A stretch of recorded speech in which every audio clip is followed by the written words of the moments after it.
Welcome to Linda's Corner. My name is Linda Bjork, and today we're going to be talking about the experience of being a volunteer in the Peace Corps.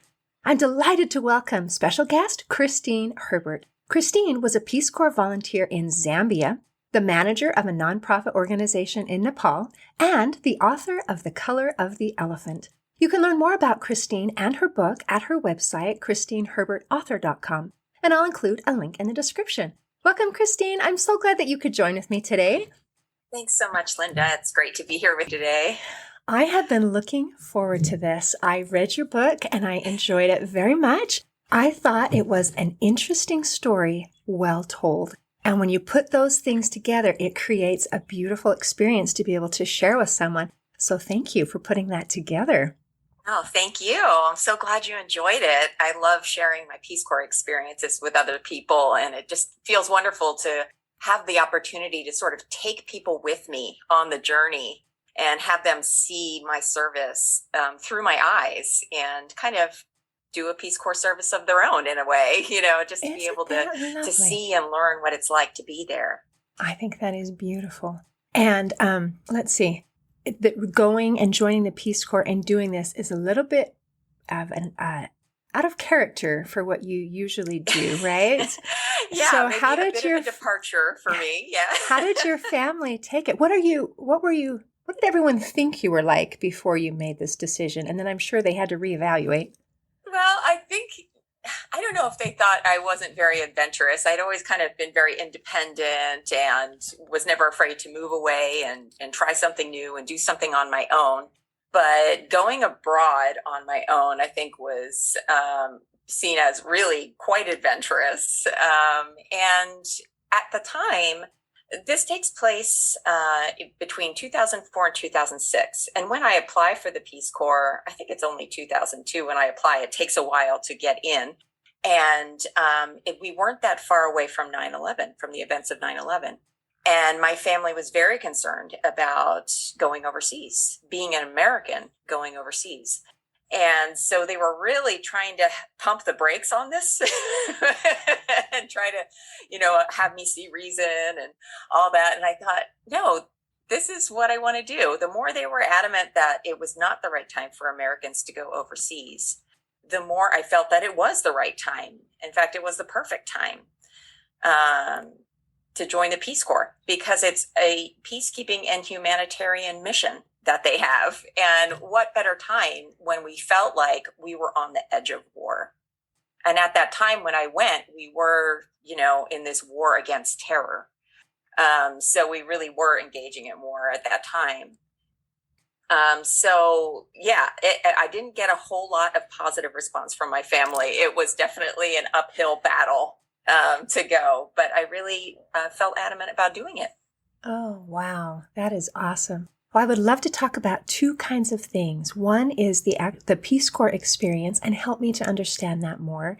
And then the other is your particular experience. So which one do you want to go on first? Do you want to just talk about what is the Peace Corps? Should we start with that one? Yeah, let's talk about what is the Peace Corps. So it's simple. The Peace Corps has three main goals.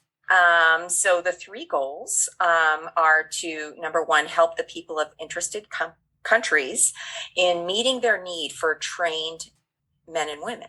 So developing countries that just don't have enough people to help them with development. A second is to help promote a better understanding of Americans on the part of the people served, essentially letting people get to know you as an American. And the third is similar, but flip-flopped. It's to help promote a better understanding of other peoples on the part of Americans. So learning about other peoples of the world and coming back and sharing that with other Americans.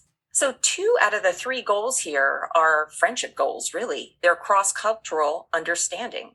And so what a great job. What job is there out there that is just to make friends, essentially? So it's just a really wonderful and different kind of job. And then my particular assignment was a healthcare assignment. So I worked in a group called the Community Action for Health Project. And what I did is form and train these neighborhood health committees to identify and solve their own health problems. And the community would decide the initiatives that they wanted to do.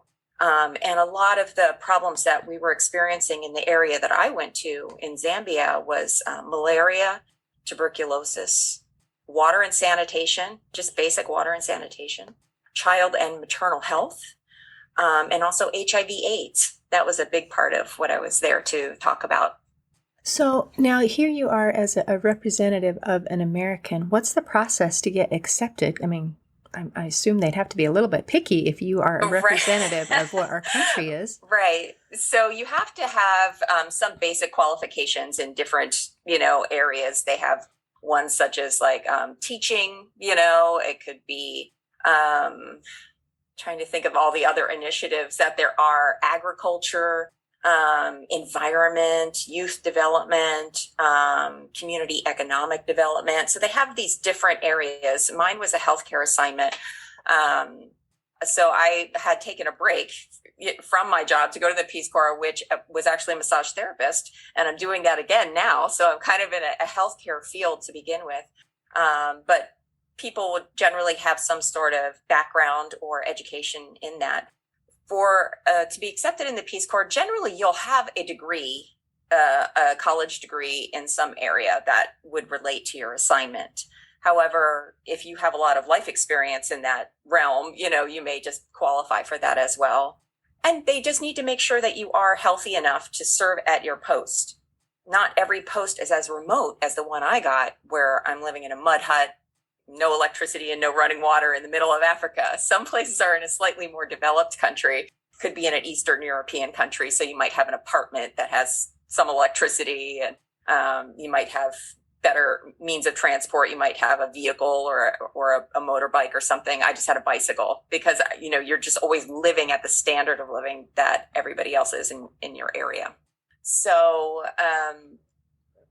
yeah, trying to remember what we were trying to tackle at that point. Oh, well, how you're qualified. So, right. So if you have certain disabilities, that might not, hinder you from having an assignment.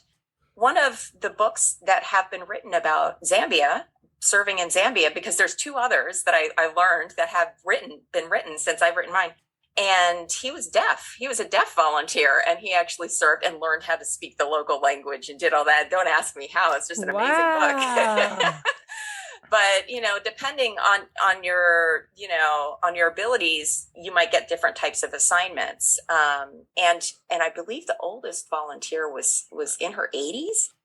So yeah, you in can this even be mud hut in the middle of nowhere with no electricity in Zambia with you. There was an 80-year-old? Not in Zambia with me, but in general, like in the history of Peace Corps, Okay. So there may be other assignments where, they would be geared more towards somebody who has that particular ability at that time. But yeah, it's not just for young people. It's not just for kids right out of college. That is the most people who apply are right out of college because they have the space in their lives where they're not maybe quite ready to jump into the job market right after graduation. They want some time to sort things out. They might want some time to just kind of defer their student loans, which you can do when you're in the Peace Corps. Really? So yeah, so it's another bonus of joining the Peace Corps. But it's something wonderful on your resume, and people really respond to that. When they see that on your resume, oh, you served in the Peace Corps. Well, this job will be a piece of cake for you. Yeah. Whatever the job is, knowing how challenging it is to serve in the Peace Corps. Yeah. Wow, that is amazing. So, are there, you talked about the advantage of having your loan deferred. Are there also economic advantages? Do they pay you, or do you pay your own way, or? So they pay your expenses, especially your medical expenses and so forth. They get you all set up to go. And you are given a stipend to live off of while you're there. And it is a stipend. It's not like you're going to be socking money away. It's very little, but it's enough to pay your expenses while you're there. And then when you return home, they give you a kind of a living adjustment allowance, I think they call it. And so they give you a certain number. I don't know how much money it is right now. But it's enough to kind of get you set up to, maybe get some healthcare insurance for a little while and to tide you over while you're looking for another job when you return and get your feet on the ground on the U.S. That's really cool. And did you have any say in where your assignment was, or did you just they just drew your name out of a hat and stuck you in some place on the planet? So you can say that you have a preference to go to a certain area of the world. You want to go to Asia. You would like to go to the Caribbean. You want to go to South America or somewhere in Latin America. You want to go to Africa. And that was me. I said, I've always wanted to go to Africa. I've always dreamed about it since I was a girl. I've always wanted to go to Africa. So if they had given me another assignment somewhere else, I would have taken it. I would have been glad to have any assignment that they would give, but I really wanted to go to Africa. So I was thrilled to get my assignment of Zambia. Of course, when I got it, I had to get out the map immediately. I was like, great, where's Zambia? So I had to go and find it because it does not make the news a whole lot. It is a very quiet, very peaceful country, and it's surrounded by 7 other countries that you've probably heard of more in the news. So, yeah, I really did have to get out the map and find where it was. That is amazing. And then you had to learn a new language. In fact, you learned one language, and then you had to learn another language, and you had to do a whole bunch of different things. So let's start talking about your experiences because they were amazing. I mean, you talk about, and the saying is, this is the hardest thing you'll ever love. And there are a couple of the stories throughout the book that just kind of stick out to me. And one of them is a time where you thought, I'm going home. I cannot handle this. They're going to kick me out. I'm ready to fall apart. And then someone came and asked you some questions and you thought, okay, this is it. This is my year out of here. And the question was, are we meeting your expectations? What are your expectations? And you said, well, I expected it to be hard. And you have exceeded my expectations. And I thought, that is the funniest response you possibly could have given. I expected it to be hard. And you have exceeded my expectations. What a beautiful way to put things. So can you kind of walk us through where you were and what was going on? So I remember that so clearly. So it was during my training and I was having an incredibly hard day of training. We were doing different tests, especially for our language skills at that time. And it's an incredibly stressful thing to do, to try to learn your language and a whole new job in 3 months, and have basically nobody speaking English to you. You're at a homestay with a family and they're instructed not to speak English to you. So you're constantly just being bombarded with another language because it's intensive. It's a language intensive.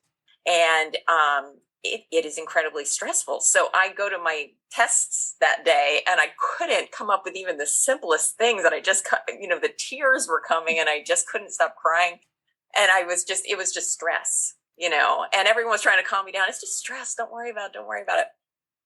But I was being really hard on myself. And I thought, oh gosh, I'm just a mess, just crying like crazy. I cried for like 3 hours during the whole day of testing. And I'm like, just keep giving me the test. I'll just keep trying my best, even though I can't stop crying. And when I had got back to my place, there was the leader of the Peace Corps training station. And I thought, oh boy, this is it. I've tried so hard and now I'm just a mess and they're just going to send me home. I was really disappointed. But what surprised me was he said they'd been getting a lot of complaints from other volunteers, the ones I thought were really holding it together and doing so well. That they said it was just too hard. These conditions are too hard. That, the language skills are they're asking too much of us. And so they kind of like went up the food chain and been like, this is too hard. We can't handle it. And where I had been like berating myself and thinking like, I can't handle it. I can't handle it. Just because it's too much for me, but I'm trying.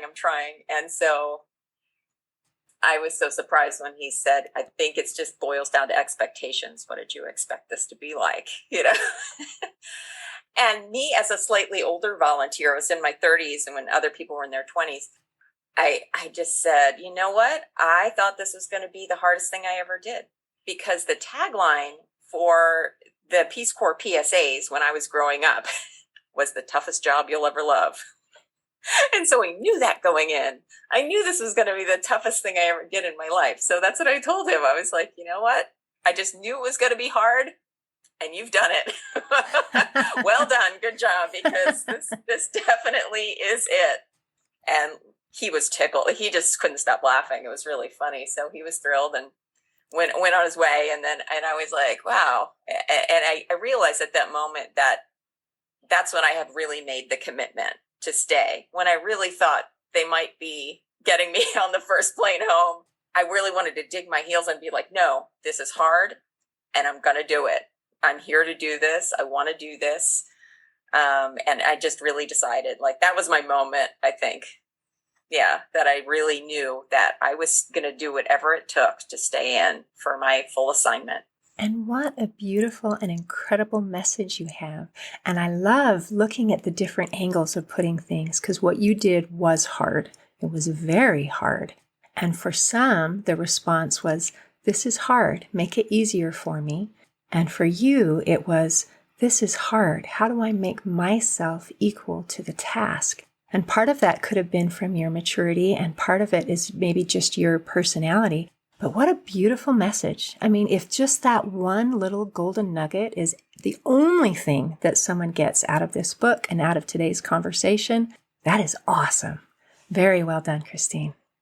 Thank you. It's just been such a labor of love to bring my experience of being in the Peace Corps to readers. It's just been wonderful. It's been a hard road, just like being in the Peace Corps, becoming a writer, becoming a published author was a real journey. And there was just a lot of, like they say, blood, sweat, and tears, Of course. But it was so worth it, just to hear how my story has touched people and inspired them. And so many readers have come forth and said, this changed me. This affected me so deeply. I've read it several times. I've got my friends reading it now, my family reading it now, and we're all talking about it. And it just feels so wonderful to know that my story is touching people on that level. Isn't that amazing? So your service is continuing. Not only the people that you were working with, but now anyone who happens to pick it up, and especially those that it just resonates with. That's awesome. Now, I loved the title. I thought it was interesting. It was a little bit of a mystery to me as I was reading. I thought, why is it the color of the elephant? I thought you were going to have some encounter with an elephant. And then I found out you're the elephant. Yeah. I know. I have to tell people, sorry, there are no elephants in this book. It sounds like it's going to be. It is in Africa. I do actually, see elephants when I'm there, but not in my village during my service. But yeah, I talk about race being the elephant in the room a lot of times, and we don't want to discuss it. We kind of dance around it because a lot of times we're afraid to say the wrong thing or afraid to appear ignorant. And when I was in Africa and I was now the minority, I wondered if people would do that kind of same dance around me about my whiteness. And it was not like that at all. People always brought it up. People always pointed it out. And they actually kind of celebrated it. It wasn't something to be ashamed of or to kind of shy away from. We talked about race a lot and the differences. And so that was really interesting to discover that. So in the book, I think I say maybe it depends on the color of the elephant, whether or not it's the elephant in the room. Yeah. I think it has to do with culture and training of what our expectations are. And I think if we are looking for an opportunity to be offended, we're going to find it. And isn't it lovely that the people that you were with were not looking for an opportunity to be offended, and you were not looking for an opportunity to be offended? And so instead, it became an opportunity to let's learn about each other. We're different, but that's really cool. So teach me about you and let me teach you about me. And that's really what you said the message of the Peace Corps is let's learn about each other and do it with mutual respect. And part of that sometimes includes acknowledging the elephant in the room. Yeah, absolutely. And it was always interesting. There'd always just be little moments, just regular everyday life where you'd find these differences and you kind of explore these differences. Like maybe women one day that were, doing each other's hair or something, and I'm helping them maybe do some braids or something. And I'm like, oh, this is really different. And then they're like, let me try yours. Yours is so, so wonderful. And then they try to braid it and it's all slippery and they don't know what to do. And they're like, I hate this. Like, I can't do anything with this hair. It's like, the grass always seems greener kind of, but then, you learn things, and sometimes you really do have to be very intimate with other people like that. That's a very intimate act, braiding each other's hair and just really, it gives you that opportunity that you may not normally have in your day-to-day life, to really learn something about somebody else. Yeah. That is lovely. So there were a couple other experiences that kind of stuck out to me. And one is the worm that was crawling around in your skin. Gross. And that you got malaria 3 times. So you had some pretty serious health issues. How'd you get rid of the worm? You started saying that you were going to go to the clinic, but then I guess I just assumed it went away. I didn't. I actually never got rid of that. So it just eventually died. Gross. So I had this worm living in my leg for 6 months and then it died and then my body just absorbed it. So it's, I know, I was slightly horrified as well when I was told, no, you don't get those out. It just stays there. And I said, what? What do you mean? So that's my souvenir that I get to take back with me. But yeah, the parasites are just a fact of life out there, so there's all manner of parasites. I don't even go into all of them, but yeah, malaria was a big one for me. And even though I was taking the malaria prophylaxis to give me a certain level of protection in my blood, I still got it every year. I got it 3 times during my 27 months. I got it like every spring there. So yeah, that was a hard one for me. That was definitely the sickest I'd ever felt in my life. It's a terrible disease, and it's a really hard one to address and to eradicate. And then for malaria, how do you get rid of that? So I was given some kind of chemical, I suppose, to try to kill all the, whatever was left living in my liver and so forth. But and I haven't had any trouble since. So, fingers crossed that's the case. Good. But, I don't know if you're ever really cured. I mean, they gave me that and said you should be good. But then they told me don't give blood for 10 years. So I thought, well, wait, I'm cured, but my blood is poison to other people. What is this? I'm glad they were able to treat that it wasn't like the worm where it's, well, just deal with it. Good luck with that. Yeah. So yeah, some of those, when I read some of those, I thought, I'm glad I'm experiencing this through a book and not in real life because dang. You get to learn something, but you don't have to deal with the effects. Yeah. And that's one of the fun things about having sort of an armchair adventure, right? You get to go on the adventure and learn with me, but you don't have to deal with all the after effects of all the parasites that I have to deal with. Yeah. It's a safer adventure for sure, but one that I hope people feel is worth taking. Oh, you did a great job. One more that I just thought was really cute was when you painted the cows. Yeah.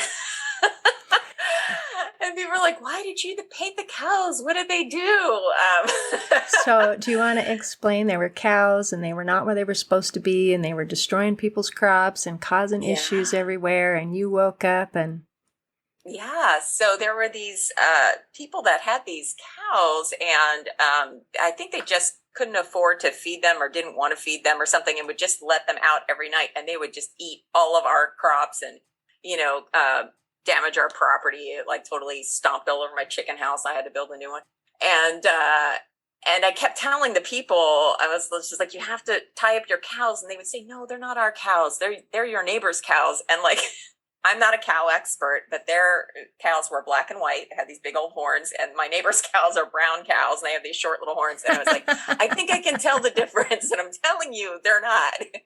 And so one night they came back, and I had been painting the inside of my house. And paint is a strong word. This is very weak paint. You like sneeze on the wall, and it'll slide right off. So it was like very water soluble. So I don't want people to think I'm torturing cows. But anyway, I had this like blue and purple and green, I think. And so I kind of painted up their cows one night because they were on the property again. And then basically at the end of the story, it's kind of like, tell me now that those aren't your cows. Yeah, I love the way you put that. And we never had a problem after that. I mean, that was an insane thing that I did because I was just pushed to the edge and it was like the middle of the night and I was just done, And then I really thought again, I was like, man, they're going to kick me out of Peace Corps for this one because that was kind of crazy. But yeah, we actually never had a problem. So who knows? I had probably saved other people's crops in the long run just by doing that. Yes, but and yeah, so a lot brave. of what I talk about are kind of my things that I've done that I was not proud of. And that was one of them. I'll have to say it's a funny story, but it's not that I was proud of doing it. I have to tell you, it's embarrassing, but I think people get that, everyone's had a meltdown moment. Everyone's done things that they're not proud of. And I think it's something relatable when people can read that in your story. And they can just shake their head and be like, oh, I know that feeling. I've been there. I've been over the edge. Absolutely. That is fantastic. Oh, Christine, thank you so much for visiting with me today. Is there anything that you want to make sure that we cover before we finish today? I would say for any folks out there that have read it or are interested in reading it and they're a member of a book club, I would love to connect with you. I would love to do an author Q&A, kind of like what we're doing today. And we're living in this age of Zoom, where people are just really used to being able to do this and dial somebody in remotely. And I would just love to do that. That would be a really fun addition to your book club meeting. So please do reach out. Yeah. And do they connect with you through your website? Absolutely. Okay. Perfect. Yes. ChristineHerbertAuthor.com or just directly through email, ChristineHerbertAuthor@gmail.com. Yeah. Wow. That's fantastic. Well, Christine, thank you. This has been a pleasure. Thank you. I really appreciate your time today, Linda. In closing, I'd like to share a quote by John F. Kennedy. He said, "But if the life will not be easy, it will be rich and satisfying. For every young American who participates in the Peace Corps, who works in a foreign land, will know that he or she is sharing in the great common task of bringing to man that decent way of life which is the foundation of freedom and a condition of peace." Today, I invite you to live a rich and satisfying life that includes some form of service and adventure. See you next time on Linda's Corner. Thanks for listening. If you enjoyed this episode of Linda's Corner, please share and subscribe to help us reach new listeners. I also invite you to check out my nonprofit, Hope for Healing, at the website hopeforhealingfoundation.org for free ebooks, free audiobooks, and other free resources to help increase happiness, build confidence and self-esteem, strengthen relationships, manage stress, and calm feelings of depression and anxiety. I also invite you to grab a copy of one of my books, like Crushed, A Journey Through Depression, or Amazon bestseller, You Got This, an action plan to calm fear, anxiety, worry, and stress. See you next time on Linda's Corner.